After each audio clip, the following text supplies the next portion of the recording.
Hi guys, my name is Susie Tuchinski. I'm an occupational therapist and certified driver rehabilitation specialist. I've been talking to a lot of different clinicians lately about strategies to implement when discussing driving retirement. And so I wanted to share a strategy that I've developed and started to use over the years. I call it the 3 R's.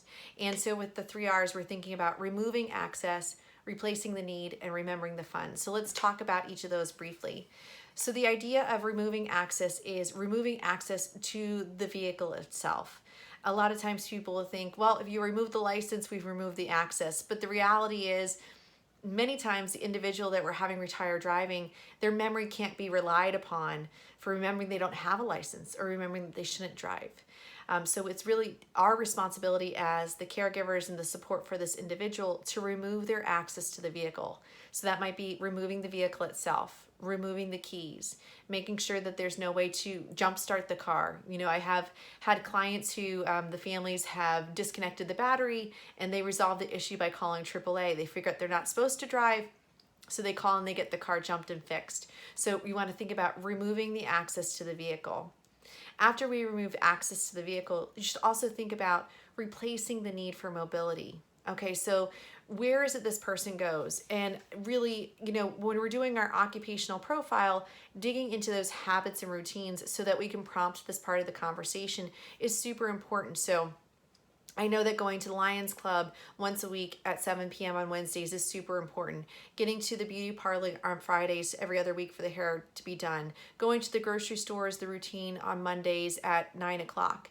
And what I recommend to families and friends who are supporting this transition is make it a schedule and make it a routine.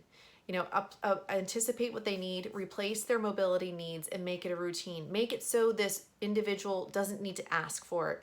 Make it so you don't have to think, do they need to go? Make it part of a structure and routine so it's a habit for everybody, and that makes it easier for that transition to happen. The other thing, the last, is the remembering the fun. So as we're thinking about removing access and replacing the needs, a lot of times we focus on the things we have to do, like getting to the grocery store, getting to the doctors, getting to the pharmacy.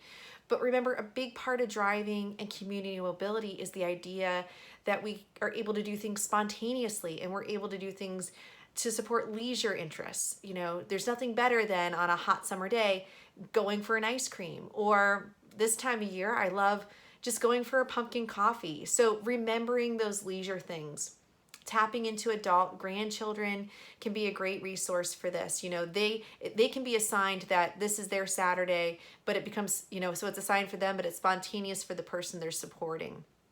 The other thing I like to talk to families about when we're remembering the fun is the idea that when we're doing those activities, those things we don't have to do, it allows us to nurture our relationships and our roles as they traditionally are. So, you know, when I take my grandmom for a cup of coffee, I don't have to worry about taking care of her medications. I don't have to worry about her.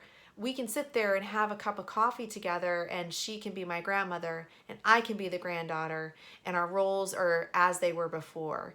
You know, I've heard this time and time again from lots of different family members. Just having this as part of something you're thinking about helps to maintain those roles when so many other pieces of those roles are already shifting.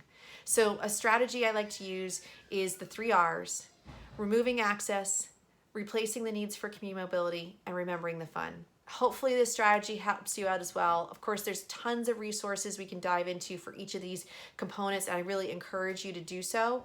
But just as a summary, the first time you're talking about it, think of the 3 R's. If you hit those 3 things, you'll always be ready to help somebody. All right, give me a shout out. Let me know if this is helpful to you, and have a great day.